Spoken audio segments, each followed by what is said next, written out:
नमस्कार दोस्तों, कहानियों की श्रृंखला में आज सुनेंगे मालती जोशी जी की कहानी शुभ कामना।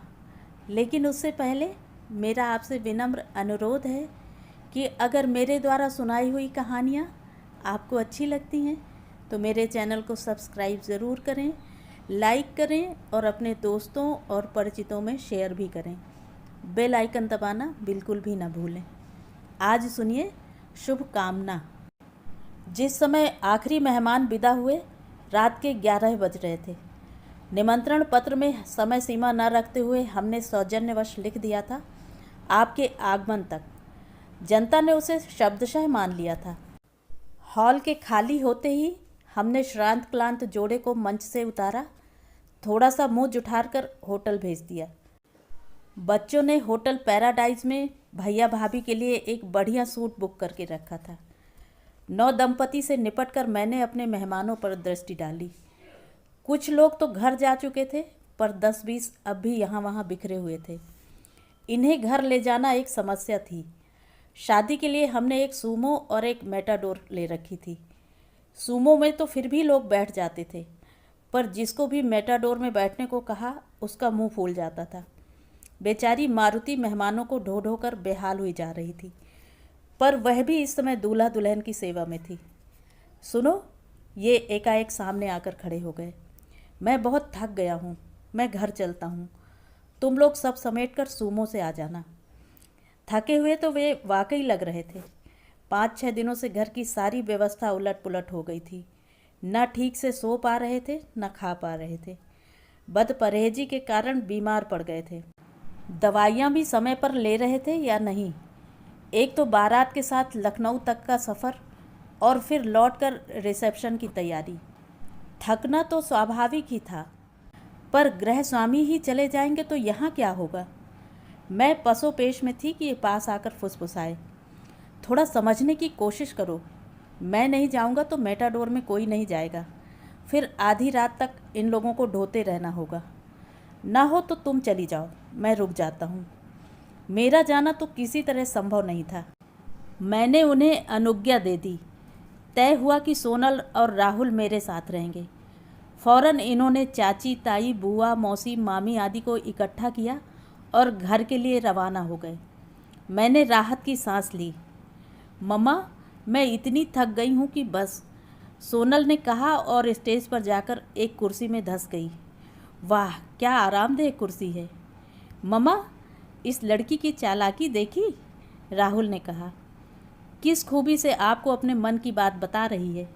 पर देवी, थोड़ा सब्र करो। मेरा ना सही, मम्मी पापा का तो ख्याल करो। बेचारे अभी एक शादी से उभरे नहीं हैं और तुमने अपनी अर्जी लगा दी। बकवास मत करो, मैंने सिर्फ कुर्सी की बात की थी। And really it is so comfortable. सच कहूँ राहुल, मेरा भी मन वहाँ बैठने का, बल्कि पसरने का हो रहा है। इतनी देर तक खड़े खड़े पाँव जम गए हैं और मुस्कुराकर जबड़े तन गए हैं। तो तुम भी आ जाओ ना मम्मा। धत, लोग क्या कहेंगे। बैठ जाओ मम्मा, अब कौन आएगा, राहुल ने कहा। और आएगा भी तो समझ जाएगा कि वह इतना लेट पहुंचा है कि दुल्हन बूढ़ी हो गई। खबरदार जो मेरी माँ को बूढ़ी कहा, सोनल चीखी। अरे कहने देना, सास बन ही गई हूँ, साल भर में दादी भी बन जाऊँगी। बुढ़ापे में कसर क्या है। लेकिन बेटे, हम लोग क्या यहाँ कुर्सियों का मुआयना करने के लिए रुके हैं? ये सब समेटेगा कौन? समेटने को है ही क्या मम्मा, ये इतने सारे बोकेज ही तो हैं, पड़े रहने दो। घर पर क्या बगीचा लगाना है? सोनल बोली। इससे तो अच्छा था कुड़ाल के साथ ही रखवा देते, उसका कमरा सज जाता। आप भी मम्मा पता नहीं कहाँ की कौड़ी ले आती हैं।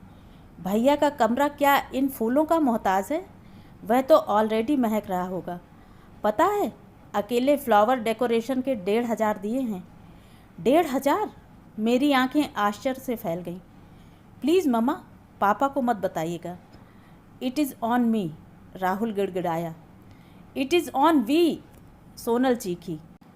हाँ बाबा, इट इज़ ऑन वी। यह हम दोनों की ओर से भैया भाभी को तोहफा है। चलो ठीक है, पर अब बताओ इन तोहफों का क्या करें? यह भी एक सोचने वाली बात है। इससे तो अच्छा था सचमुच के तोहफे ही ले लेते। पापा ने नाहक कार्ड पर नो प्रेजेंट्स छपवा दिया। वे लोगों को टैक्स करना नहीं चाहते थे। तो आप क्या सोचती हैं, ये बुके फ्री में आते हैं? इनमें से छोटा भी 75 से कम का नहीं है, और वो नीले गमले वाला तो 250 का होगा। सोनल बोली, हमारी प्रिंसिपल रिटायर हुई थी तब हम लाए थे। पता नहीं तुम्हारे पापा को ये क्या जिद सवार हो गई थी। मैं कहती हूँ लोग कोई भिखमंगे हैं जो खाली हाथ तुम्हारे यहाँ खाना खाने चले आएंगे? कुछ ना कुछ तो आदमी देता ही है। यह तो प्रेम का सौदा है। आपके यहाँ शादी है तो हम देंगे, हमारे यहाँ है तो आप देना, हिसाब बराबर। इन्हें पता नहीं क्यों संकोच होने लगता है। रिश्तेदार नाराज हुए सो अलग, और अब ये इतने सारे फूल, क्या होगा इनका? बेचारे, they have such A short life. Sonal भावुक हो रही थी। इससे तो अच्छा था कि मिल्टन के jug, dinner set, picnic set, steel के डोंगे, चीनी के फ्लावर वास, पीतल के धूप दीपदान और टेबल लैंप्स इकट्ठा कर लेते। कुछ तो काम आते। सोनल का दहेज ही तैयार हो जाता। मारूंगी हाँ। सोनल भाई पर झपट पड़ी। बड़ी मुश्किल से उसे शांत किया जा सका।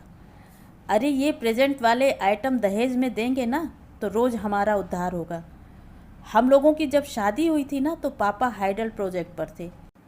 हम लोगों की बिजली फ्री थी, तो पता है दर्जन भर हॉट लैंप, आधा दर्जन इलेक्ट्रिक प्रेस, 2 अवन, सारे बिजली के उपकरण उपहार में मिले थे, पर एक भी काम ना आया। जब भी किसी चीज़ को काम में लिया पूरे घर का फ्यूज उड़ गया। सुधरवाने जाते तो दुकानदार कहता, सर ये लेने देने वाली चीज़ें हैं, सब शो की होती हैं, आप तो डिब्बे को खोलिए ही मत, कहीं उठाकर दे दीजिए और गाली खाइए। मम्मा ये लोग झालर वालर उतार चुके, अब कुर्सियाँ उठाएंगे, जल्दी बताइए क्या तय किया? तय क्या करना है? इन फूलों का क्या करना है? पड़े रहने दो, घर में जगह भी है। तो फिर चलो। हम लोग शॉल, पर्स वगैरह समेट कर बाहर आ गए। मैं और सोनल तो गाड़ी में भी बैठ गए, पर राहुल वहीं खड़ा रहा। क्या हुआ? मम्मा यह बहुत अन्याय हो रहा है। कैसा अन्याय? लोगों ने ये फूल कितने प्रेम से दिए थे, उनकी शुभकामनाओं के प्रतीक हैं ये। उनका इस तरह निरादर करना अच्छा नहीं लग रहा। इन लोगों को तो कोई कद्र नहीं है, उठाकर फेंक देंगे।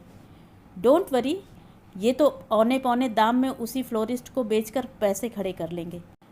Come on, don't be emotional, Sonal ने कहा। हाँ, मंदिरों में भेंट सामग्री पिछले दरवाजे से तुरंत दुकानों पर पहुंच जाती है कि नहीं, उसी तरह। फिर भी मम्मा 2-4 तो ले ही लूँ। राहुल भीतर गया और 2 मिनट बाद ही उसकी आवाज़ सुनाई दी, मम्मा प्लीज़ कम हियर।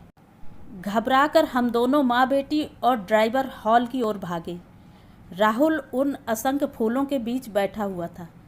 उत्तेजना से उसका चेहरा लाल हो रहा था। उसके हाथ में एक भोपाली कामदार बटुआ था जो उसने चुपचाप मुझे पकड़ा दिया। बटुआ मैं फ़ौरन पहचान गई। दुल्हन की हर साड़ी के साथ मैंने मैचिंग पर्स व बटुआ रखा था, उन्हीं में से यह था। यह तो श्रेया का है। हाँ, श्रेया का ही है। खोलकर देखिए। खोलकर देखा तो मेरी आंखें पथरा गईं, पाँव कांपने लगे। मैं धम्म से वहीं फर्श पर बैठ गई। बटुए में जड़ाऊ कंगन, झुमके और सतलड़ा हार था। कितने शौक से ये चीज़ें बनवाई थी उसके लिए। इनसे कितनी तकरार हुई थी, कितना डांटा उन्होंने। घर में एक लड़की ब्याहने को है, एक और बहू आने वाली है, तुम तो जैसे एक ही पर सब कुछ लुटाने चली हो। उन्हें पता चलेगा तो पता नहीं क्या सुनना पड़ेगा। दबे स्वर में बच्चों से कहा, देखो पापा से कुछ मत कहना, घर में इतने सारे मेहमान हैं, सबके सामने शुरू हो जाएंगे। नई नवेली बहू की किरकिरी हो जाएगी। और अभी कुणाल से भी कुछ मत कहना, वह भी बिल्कुल बाप पर गया है। बोलने पर आता है तो आगे पीछे कुछ सोचता नहीं है। और सच तो यह है कि अभी श्रेया से भी मत बताना। सोनल, तुमसे खास तौर पर कह रही हूँ, ज़रा उसे भी अपनी गलती का एहसास होने दो। इतनी बड़ी लड़की और इतनी गैर जिम्मेदार। अरे कैसे पाई पाई जोड़कर मैंने एक एक चीज़ें बनवाई हैं, कोई मुझसे पूछे, वो तो पराए घर से आई है, क्या दर्द होगा। अब चलें, मैंने कहा और बटुआ छाती से लगाए भारी कदमों से उठ खड़ी हुई। लग रहा था जैसे किसी ने मेरा सारा उत्साह, सारी शक्ति निचोड़ ली हो। हम लोग चलने को हुए तो देखा सोनल दूसरी ओर मुँह किए सुबक रही है। अब तुम्हें क्या हुआ, मैंने चिढ़कर कहा। मुझे लग रहा था कि मेरी सहन शक्ति चुक गई है। मम्मा प्लीज़ भाभी से कुछ मत कहिएगा, वो खुद जाते समय मुझे संभलवा गई हैं। खाना खाते समय मैंने ही इसे फूलों में छिपा दिया था, सोचा था जाते समय उठा लूँगी और याद ही न रहा। बेवकूफ़, जानती है आज कितने की चपत पड़ने को थी, तुमने तो कह दिया याद नहीं रहा। प्लीज़ मम्मा, राहुल ने सचमुच हाथ जोड़ लिए। बहू के लिए तो तुम खून के घूंट पीकर रह गई थी, अब बेटी पर क्यों बरस रही हो। बस अब किस्सा खत्म, चलिए गाड़ी में चलकर बैठिए, मैं और बजरंग फूल उठवा कर लाते हैं। सारे फूल? हाँ सारे फूल। मम्मा ये किसी की शुभकामनाएं हैं, इन्हें हम ठुकरा कर चले जा रहे थे। सचमुच चले ही जाते तो सोचो क्या होता। सच चले ही जाते तो क्या होता, मुझे तो सोचते हुए भी डर लग रहा है। तो ये थी कहानी। कहानी आपको कैसी लगी कमेंट करके ज़रूर बताएं।